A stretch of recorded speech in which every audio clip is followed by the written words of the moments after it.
Good morning, my people, my people, my people, my people. My name is Chief Strongblood. I am St. Vincent and the Grenadines' favorite and most hated son. I am indeed the diaspora machismo, my people. As usual, I come to give you an update as to my protest. It was another beautiful day for a protest, and I enjoyed every minute of this day protesting. As I remind you, the front of my sign says, I don't want the white man's money, his woman, his friendship, or his fame. And the reverse of my sign says, white man, why have you enslaved the African American? My people, as you would know, as always, after I finish giving an update of my protest, it is always my desire, my light, my delight, and my joy to come and speak to you about something from the Most High. And for the past few weeks, we have been dealing with the topic, who are the Caucasians? If you have missed out on this very informative topic, you need to go back and look at those videos on this page that address who are the Caucasians. You'll find out when the first Caucasians came onto the earth's history, the date, exact and precise date, under what condition he came, who he is, who claim him as his own. These are important information that we ought to have in order for us to navigate the future, because we cannot afford to go through the future as we have dealt in the past. Today, we are going to examine the Jews as it relates to the Caucasians. My people, in today's world, there are a lot of Caucasians that walk around with hammock, always dressed in suit and wearing fringes, and they call themselves the Jews. They have led the world into believing that they are the direct descendants of Abraham, Isaac, and Jacob. Although they have never said that, they have led the world into to believing that is the case, but that is not the case. The Jews are not Israelites. They have no blood relations to Abraham, Isaac, or Jacob. They don't even have any blood relation to Ishmael. The Jews are Caucasians. The Israelites of Bible time are the children of the transatlantic slave trade.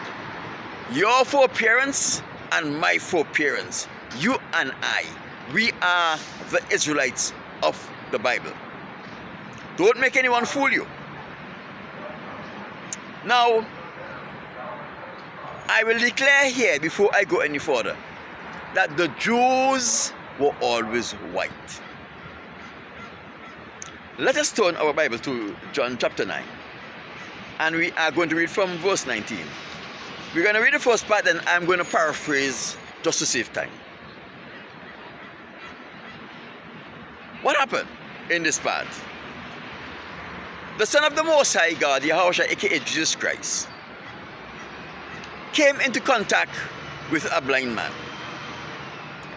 And Yahushua, it was a Sabbath, and Yahushua decided that he was going to heal this blind man. So he spat on the ground, take up some clay with his spit, mix the spit into a paste. Paste that paste of clay and spit onto the man's eye, and he told him to go and wash it into the pool of Siloam. After the man had washed in the pool of Siloam, he received his sight. Now, what happened here? Members of his community saw him and couldn't believe that this is the same man who was born blind, who was now walking without seeing aid, a stick or anything. Because now he can see as clear as day. So it was brought to the attention of the Jews, and the Jews came and they asked him, and he told them what happened, and they could not believe that this Jesus, this Yahushua, the Son of the Most High, was able to heal a man who was born blind, because it have never happened in the history of the world up to this date. My people, I'm trying to show you something here. Bear with me. So the Jews went and find the man's mother. And remember, we are speaking about the Jews going to find the man's mother. We were led to believe that the Israelites around this time were all Jews. But I am telling you, this was not the truth. Now, so they said the Jews went to find the man's mother. And in John chapter 9, verse 19 is where it says, they met the man's mother and asked him, is this your son, who was born blind? How is it that he now see? 20. The parents answered, this is our son. We know he was born blind, but by what means he now see, we knows not. Ask him, he is of age. These words was spoken by his parents because they were afraid of the Jews.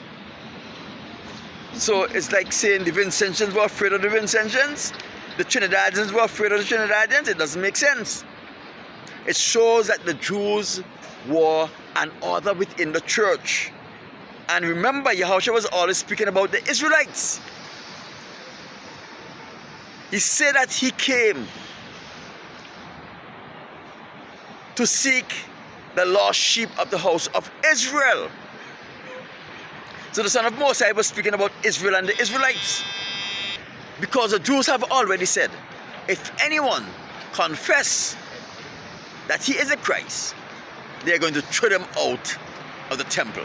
And these people didn't want to be thrown out of the temple. So therefore, they allowed their son to answer because he had the correct answer. So here we see, just from reading this, we know that the Jews, the scribe, and the Pharisees were all people who are assigned to the temple and were responsible for administering some aspect of the temple. Let me tell you who the Jews are.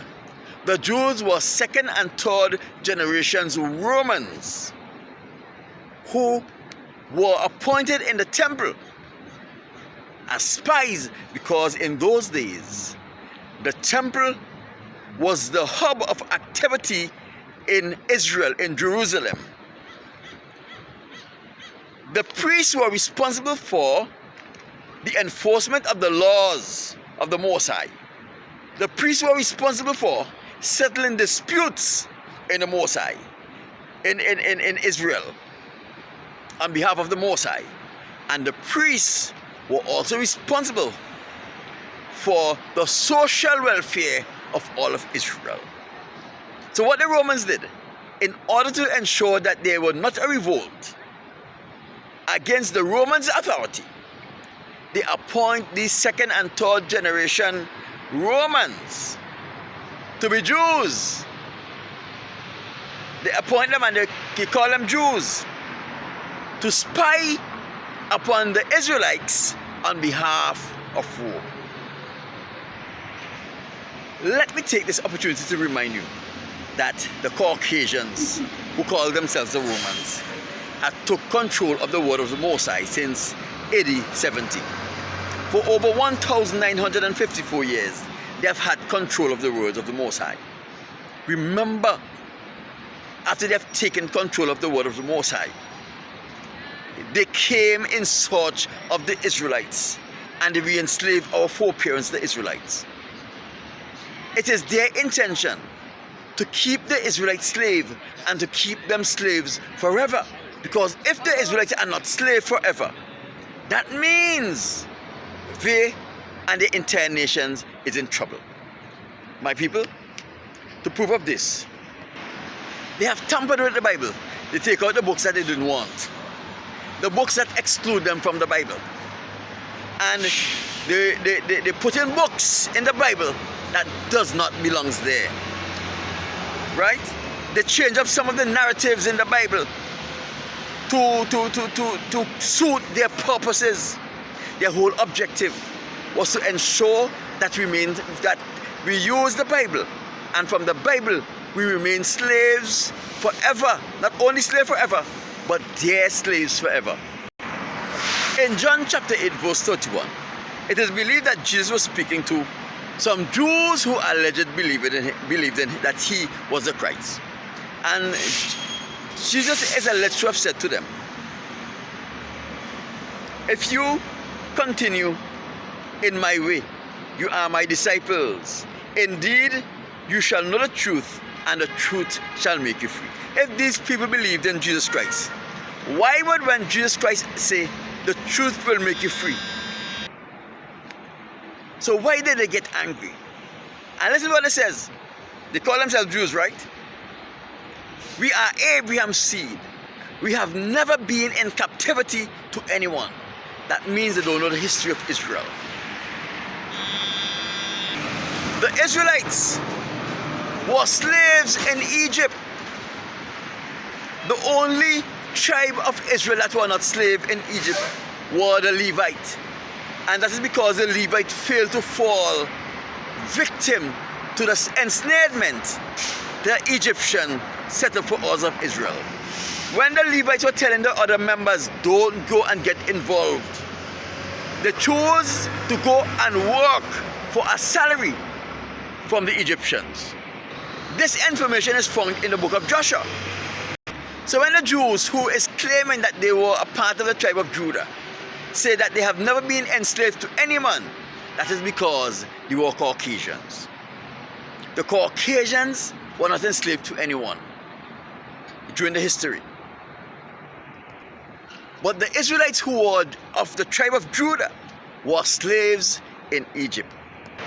Verse 34, they're trying to claim that the Son of God, Yahushua, aka Jesus Christ, admitted that the Jews were Abraham's seed.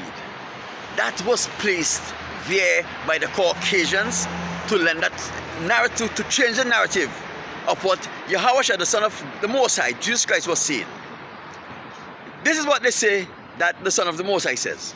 I know you are Abraham's seeds, but you seek to kill me. That's not what he says. This is how that should have been. This is how this should have read. If you were Abraham's seed, why are you trying to kill me? In verse 39, he continued. He said, if you were Abraham's seeds, you would have done the work of Abraham, but instead you are trying to kill me.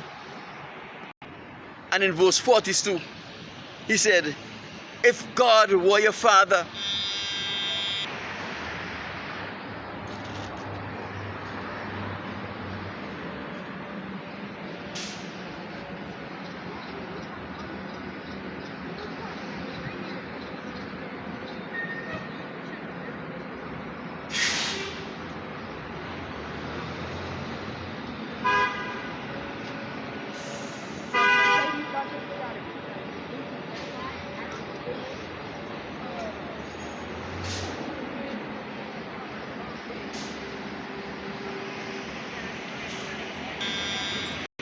you see what is happening here? Yahushua, the Son of the Most High, he was giving those people who were looking on the hint that they were not the Son of the Most High. Remember, he later in Matthew 13 stopped speaking normally because they were in the crowd when he was preaching to his people. Remember in the parable of the wheat and the tares, he declared how the Caucasians came into existence. Now, in John chapter 8, verse 44, this is what he says.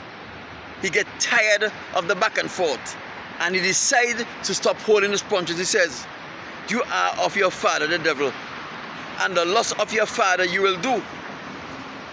He was a murderer from the beginning, and abode not in the truth, because there is no truth in him. When he speak a lie, he speaketh of his own, for he is a liar, and he is the father of lies. My people, remember, even after Yahushua left this earth and went back to meet his father, in Revelation chapter 3, chapter 2 and chapter 3 verse 9, in those two chapters, he called the Jews liars. He said, Woe be unto those who say they are Jews but are not, but are liars. My people, the Jews were always white. The Jews are second and third generation Romans who were born in Israel to diplomats of Rome. They were put in a position where they were paid to spy on the Israelites to ensure there were no revolt against Rome. My name is Chief Strongblood, St. Vincent and the Grenadines' favorite and most hated son. I am the Diaspora Machismo. I'll talk to you soon.